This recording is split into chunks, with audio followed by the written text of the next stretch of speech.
Welcome to Eventful Endeavors, secrets to crafting the perfect celebration.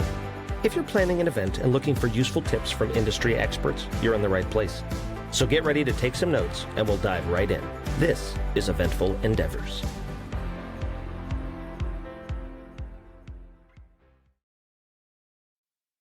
So, hello, and welcome back, everybody. This is another episode of Eventful Endeavors, and today I am so happy to be doing this podcast on this beautiful Wednesday here with Liddy Culver, the venue manager at the beautiful Venue 650 in Winter Haven, Florida. How's it going, Liddy? It's going well. Thank you so much for having me here. Thank you so much for being here. The moment I actually came across your website and I saw the amazing and slick, like in modern design and features that you have at that venue, this is really impressive. And I could tell that you guys are hosting weddings, general events, like even like birthday parties, bridal showers. So yeah, tell me all about it. What do you guys do these days? We mostly do weddings. So we have about 10,000 square feet of open space on the inside of, our main dining hall, if you will. So a lot of our groups are quite large. So we do corporate events or fundraisers, but our bread and butter is mostly weddings. So, we're hosting up to 20 of them a month, which is on the high end. Of course, October is one of those busy months for us.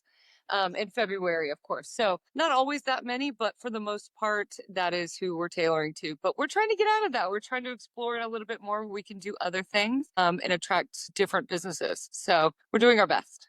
Sure, and you guys have like so much space and room, so you can like literally accommodate like I would assume like any event you have in mind. It's just amazing.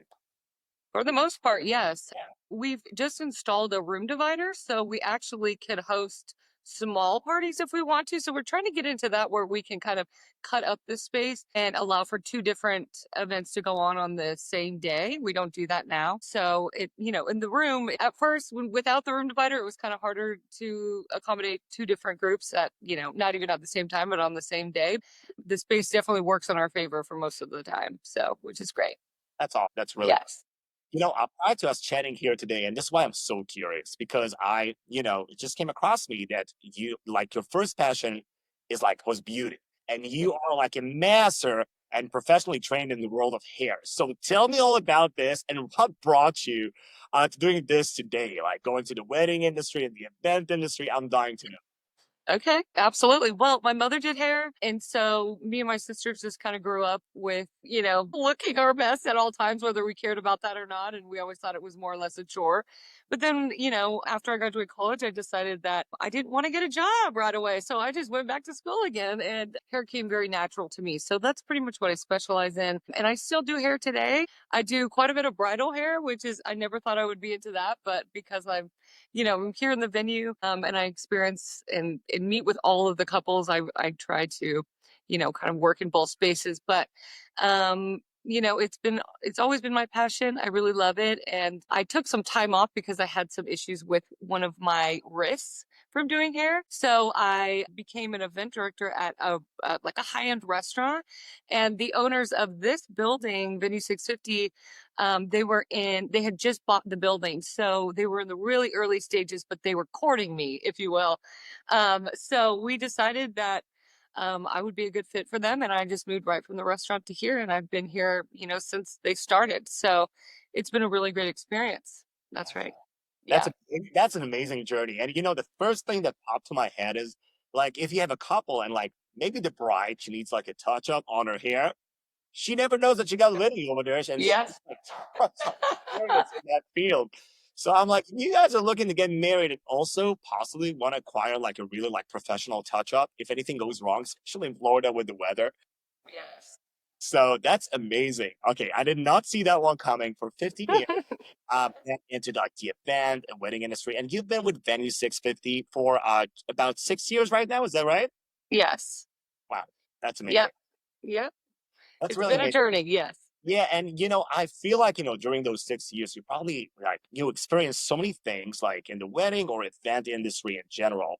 So actually, let me go to my very first question that I really want to know.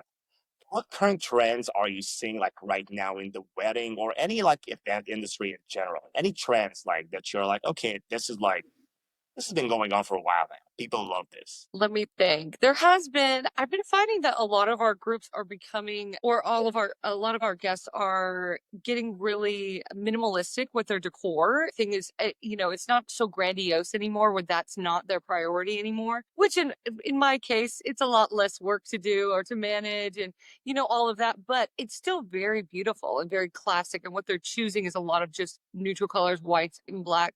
I see that very often, just very little greenery. And they're really utilizing what we have in this space and not bringing a ton in. So, which I do appreciate because they're taking advantage of the beauty of the venue, but they're not overdoing it with their decor, which is overshadowing them. When the guests have way too much to do, it seems super busy and then it kind of takes away from the couple. So I do find that it is getting a lot less in decor, or the details are still there, but it's a lot less. And I do find that silks have become a lot more popular, or mixing and matching with their florals, real florals and silk florals. So that's what I find the most. Micro weddings are trending, of course, which we don't do a ton of, but that's really something that we're trying to explore. So I totally agree. I feel like today is like less is more, and especially if the venue is already there. And venue 650, it looks like, according to all the pictures, I was watching, it's so slick, it's so modern, it's so elegant. Sometimes I feel like, yeah, just use those features and you can always, bring some personality into it. But yeah, just like you said, like less is more. So I feel like this is great. that's right. Absolutely. Awesome. Takes me actually to my next question, and this is a little weird, but I'm sure you experienced this before. But what things couples should never do? Like any cringe, like worthy things you hate seeing, like during any event? Well, I think that the cringiest is being late to walk down the aisle because we give you two beautiful on-site suites that you really don't have a lot of reasoning for that. And I understand the couple is the main event. They've done the work, the finances, all of that. But that probably irks me the most is when the time is being cut short because the delay in the start. I always say that. And of course, proposing on someone else's wedding day. And I know we've heard this. I've watched this podcast. It is something that I think will never go away. And I've seen it here happen. And I almost dropped to the floor. But in person and knowing it happens are two different things. And it was just as mortifying. So I don't recommend that. And please don't do it. Please just don't do it. So, Yeah, yeah. valid point. Totally agree on that. Yeah. On the other end, though, what is like the most unique, like fun idea that you've seen, like in a recent like wedding or any event? Okay, so the groom's father had made him, it was made out of wood, but it was a sign that you put your head in. And it was the couple, so it was two heads were open, like those caricature signs that you put your head in and you take photos of it. But they were holding it the groom was holding the bride and they were on a beach setup, because they wanted to, add their cultures and their backgrounds to this design. And it had power and electric to it. And so it actually moved and they were waving at the same time. And everyone thought that that was the best photo opportunity that they've ever seen. And we all took photos with it. It was the most adorable and gracious gift that I have ever seen. And the couple hadn't seen it before. So it was a surprise. Yes, it was amazing. This is super cool. I haven't heard of that thing like ever. This is super cool. Okay. Yeah. I really Yeah. want to bump into it. We play so many weddings. And I was like, man, this should be a thing. All right, Yeah. so this is super cool. It was. It was very cool. Great. What is like any advice you can offer for like someone, just starting on their planning journey? Any tips, any advice? I do answer. My job I find is to give the guests the right questions to ask. But I always ask them, of course, I don't really get too much in their budgets and all of that, but I always ask, what's your priority? Because I do want to know, where the money is going, but not really how much money, if you know what I mean. And just see, if food is not your highest priority, then don't have it at the top. Don't and put these things in categories that you are that. So I do find that that's helpful for them because they're so focused on, of course, the dress and the alcohol, if that's the case, or the food, and just, I guess, appeasing others. And I always tell them, I understand that you have family and outside influences that will influence your decision, but really make it and spend your money in the areas that you find the most important. So I try to tell them that, and I think it keeps them at ease that people don't really care that much about certain things. And I think they do. That's just one thing that I hope that makes them feel a little bit more comfortable with where their funds are going, and what's priority. That's a great advice, and I feel like there's so many things like going on already, and like for the couple, just invest your time and worries, I would say, in things that actually matter. So I totally agree on that. They have so many things going on. I could only imagine, I trying to recall my wedding day and it's stressful. There's all so many things going on already. Very. You remember it? It's work there. I know I was present, but Yep. it just so many things going on. And I get that. Just try, to utilize your time and invest it in things that matter. So, I don't know, my rule of thumb is like worry about the things that you're capable of handling, that it's like under your responsibility. Hmm. The other things, just go naturally and it should be okay. But yeah, that's definitely great advice. I totally agree on that. So yeah, that's something good for the couples to know out there. Yes. I just want to go, just a little deep. I'm just gonna ask some rapid questions about Venue 650, and I'm sure that all the listeners would love to know the answers as well. And this is more like about your availability and flexibility in booking, essentially. So, how's your current availability? How far in advance are you booked right now? We are booking, we haven't advertised for 2027 rental rates. Like we haven't put anything out there, but we're getting inquiries for 2027.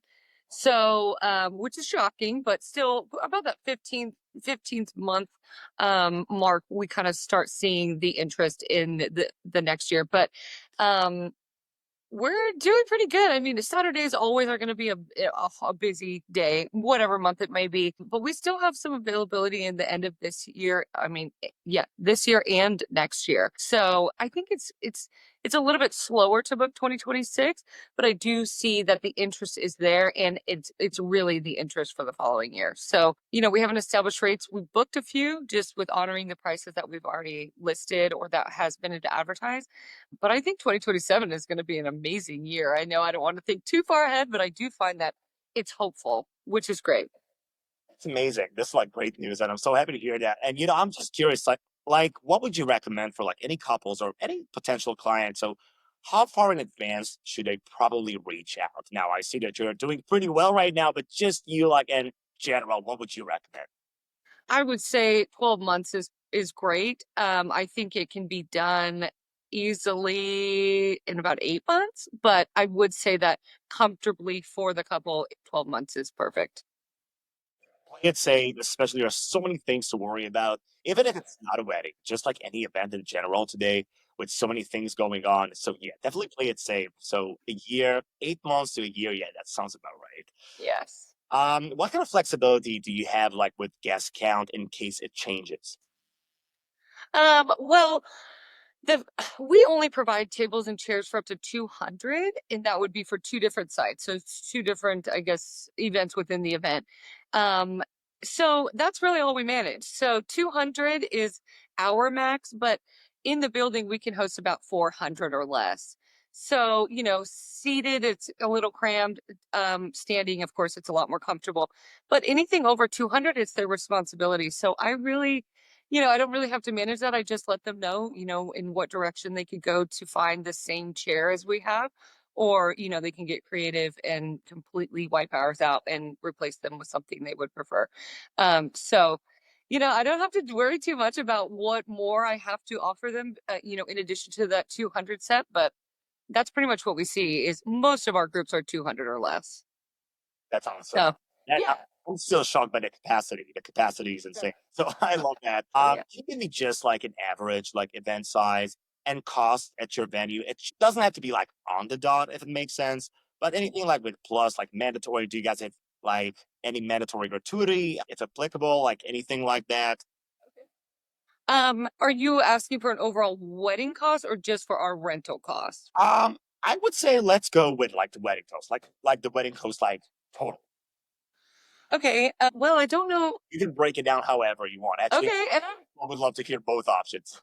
okay. Well, our rental rates, they range anywhere from about 5,000 to 8.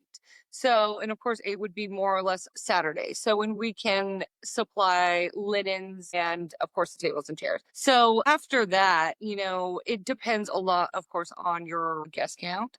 Um, but, we're seeing weddings more or less probably 30 to $40,000 every week. So, and that's more or less on the lower end, but we've seen them up to $150,000, and that kind of thing. So it's just it goes back to that what's priority. And if the food isn't, then your cost may be lower, or if you're not serving alcohol, it could definitely be lower. But our rates never change. The only real additional upgrade or inclusion that they could add would be for additional table linens or napkins or something within that realm of things. But all in all, people have gotten very creative with what they already have and what they're purchasing and or renting. I do find a lot of our guests end up buying and then reselling their items later. Table decor and water goblets and all of these things that, they're finding that buying and reselling is actually the most cost effective or efficient for them to get what they want without having to give it back. You know what I mean? If they love it. So yeah, I hope that answered your question. That's amazing. And you know what? I was like, okay, they're actually doing that. I mean, that's actually pretty wise on their end. I never thought about it, but yeah, you never know. When are you going to use it again? Maybe like an anniversary party or anything like it? Sure. Possibly, but I Yeah, don't know. That's actually a really good question. So that's absolutely. yeah, that's great use of that. Do you have any like certain like deposit amount that is required with a venue? Yes. So we always require our retainer fee is $500. So that's what we always collect. And we always require a damage deposit as well on top of the rental rate. So, yep. Got it. Do you have any cancellation policy, anything like that? We do, but it is 365 days. So essentially, if they cancel within that time period, which most people end up doing, then everything that they've already paid towards their rental rate will be no longer available to them. We try our hardest to keep them for whatever reason because we want them to host something here. We've already gone through all these things, and a lot of times when they need to cancel or when they've come to that conclusion, it's much closer to their event date. So we like to offer it up for something else, that date, whether if the couple is broken up or if they have a, family or what have you. We're happy to allow them to keep their date and pay towards it and then use that date for something else. So that's really what we like to do, but there is always going to be a fee there's a 10% fee to change the date with, outside of that 365 days. Right, sure, and you never know, I guess, like what's gonna happen, right? I feel like yeah, I mean, it's just life in general. But yeah, Hmm. that's totally fair. That's just the way it is.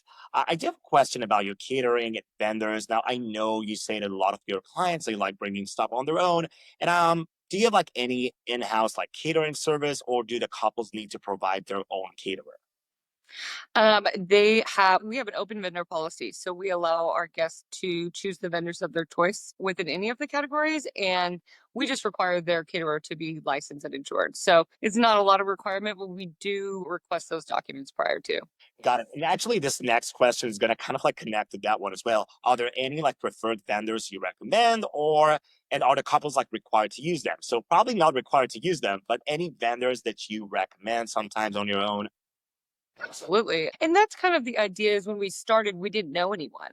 So we opened up the vendor policy to create relationships with us, just the management within the venue. So that's kind of where it started. We may taper off and kind of add more exclusive vendors to our packages. However, the preferred vendor list that I send out, and yes, we do have one, it's been curated, it's been definitely changed over the years, but I do think that we have come up with a really great list of incredible vendors that we trust and that work well together. So that was really the goal is that they could work well together, and not too many chiefs, you know what I mean? Is that they were all working towards the same goal.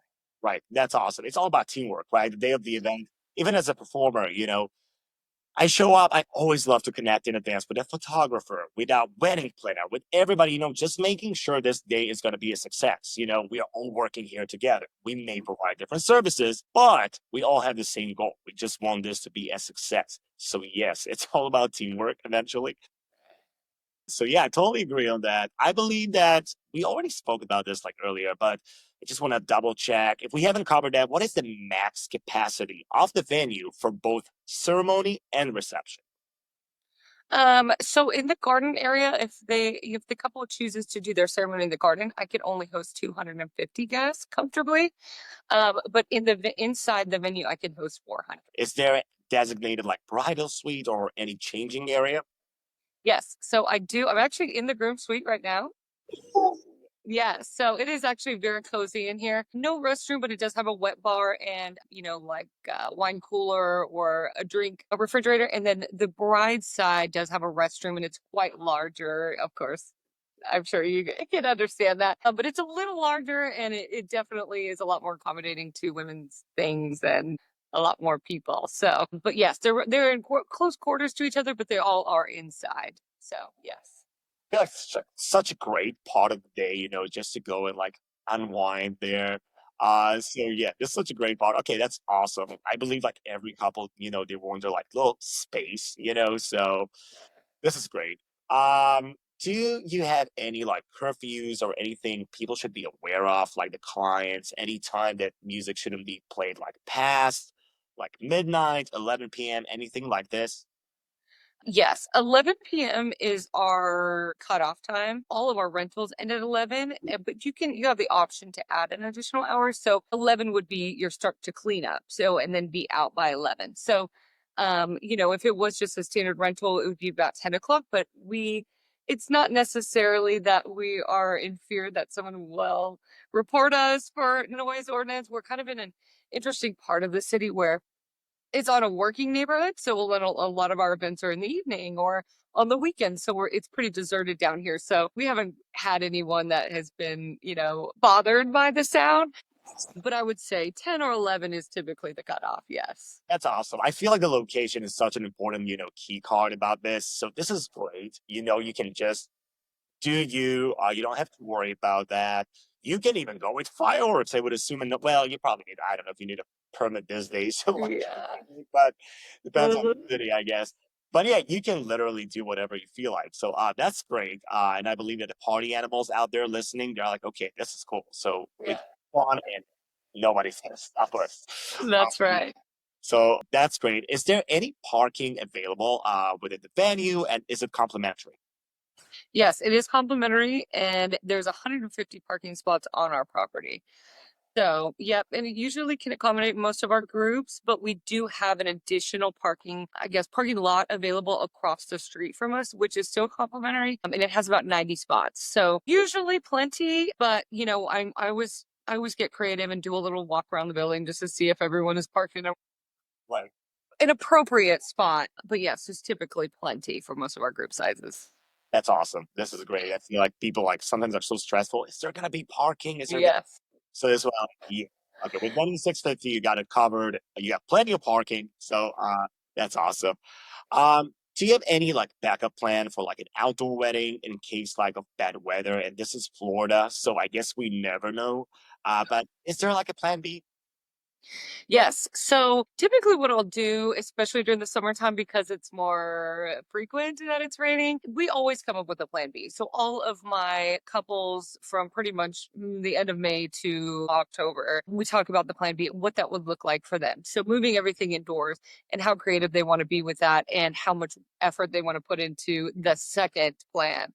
But yes, I'm always checking in with them because I never want to I don't want to tell them what they have to do, but they do need to decide. So, because I don't want to put anything outside, I don't want any of their items damaged or anything like that. So we typically will just suggest with that room divider that I mentioned earlier is dividing the space so that they could accommodate for a ceremony and then keep their cocktail hour area available and then do the swap during cocktail hour. Yes, and I feel like in Florida, you have to play it safe. You just can't risk it because then just out of nowhere, it's just gonna be pouring. It's like somebody's putting a bucket on you out of nowhere. And then the sun just shines like 10 minutes later, and no remaining of any clouds or anything. It's almost like surreal. So this Yeah. is insane.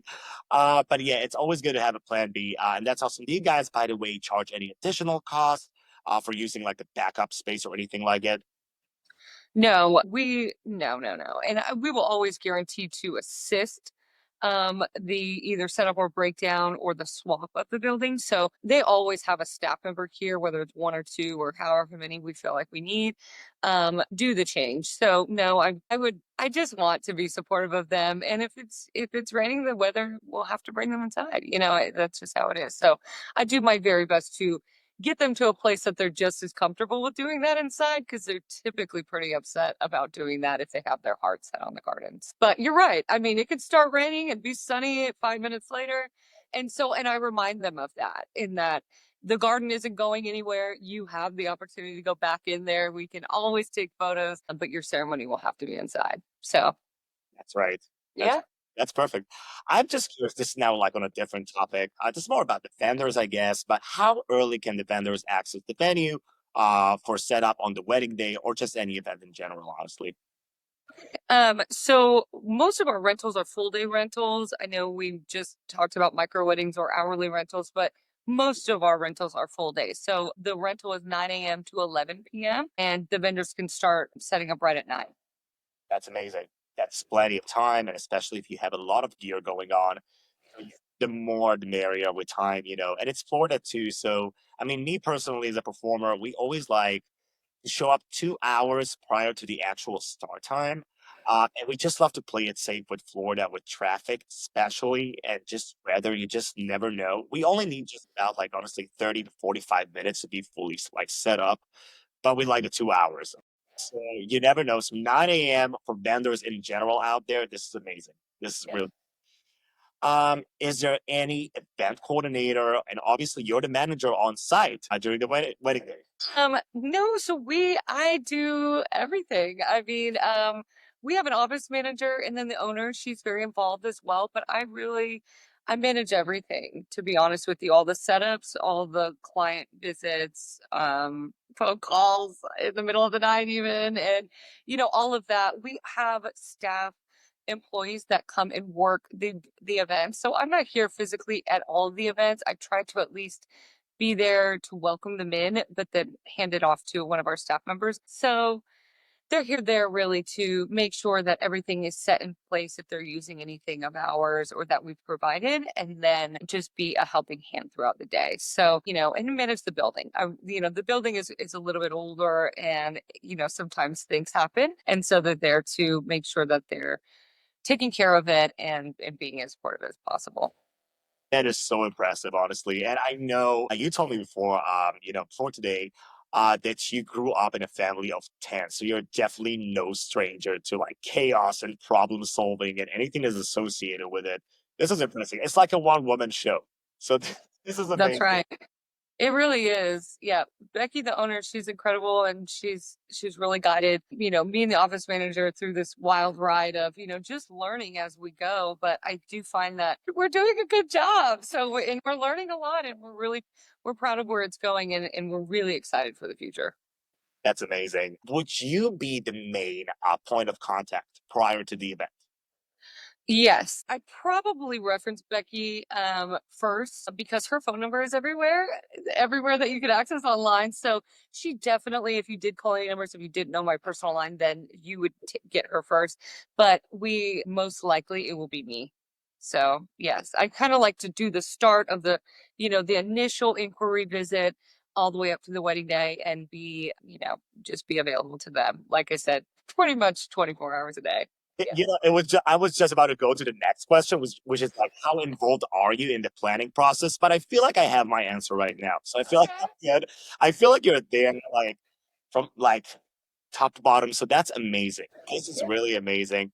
I am honestly, I've never been out to Venue 650, but I will definitely want to check it out soon. I will also say to all of our listeners online out there, we will make sure to link you guys with a TikTok, Facebook page, Instagram, on, of course, the official website as well, and some more pictures so you can guys get an impression. So once again, this is Venue 650 in beautiful Winter Haven, Florida. Liddy, I believe I asked everything I had in mind. This was so much fun listening to your insights and your experience. I love doing that. Thank you so much for being here. And to all out there, check it out. Check out the links and all the info. We're going to make sure it's attached. This is venue 650 in the beautiful Winter Haven, Florida. Definitely check it out. Yes. Thank you so much for having me. Of course, Liddy, until next time, thank you so much. And I hope I'm going to see you sooner than I think, all right? Yes. Come by and see us. Yes. Thank you so much. You're welcome. Thanks for listening to another episode of Eventful Endeavors, Secrets to Crafting the Perfect Celebration. We hope to have left you with some actionable ideas for your own event. If you like the show, please subscribe and definitely leave us a review. We read every comment. So until next time, happy planning and see you soon on Eventful Endeavors.